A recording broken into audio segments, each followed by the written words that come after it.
秤座嚟緊呢一周 Divine 俾你嘅建議係時候要開展新嘅人生啊！天秤座，同時間我亦都會感覺到就係揾到自己內在嘅小太陽啊，向住呢個小太陽而行。因為可能對於某一部分嘅天秤座，最近可能或者有一段時間你係處於一個迷茫期，你係覺得自己好似冇乜目標、冇乜方向。但我會感覺到唔係你有冇方向或者目標嘅問題，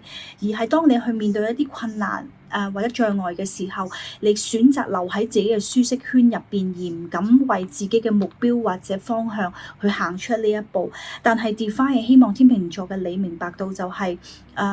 只要你朝住自己內心嘅小太陽而行嘅時候，呢個先至係最能夠改變到你現狀，最能夠改變到你嘅可能係你嘅價值觀、你嘅思維等等呢一方面，你先至能夠會更加成長，更加為你自己人生去邁出一步。同時間就係當你願意去為自己嘅心中呢個目標或者諗法而勇往直前嘅時候，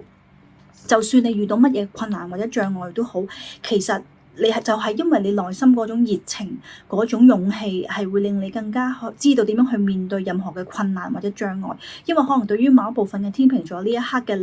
你只係喺個腦裏邊胡思亂想，你唔知應唔應該去行下一步，又或者你怕行出下一步。但係 Divine 係希望天秤座嘅你嚟緊呢一週踏出自己嘅舒適圈，好好向住自己嘅目標方向而行，因為啲事情係會改變，只要你願意去為自己踏出你自己嘅舒適圈。OK。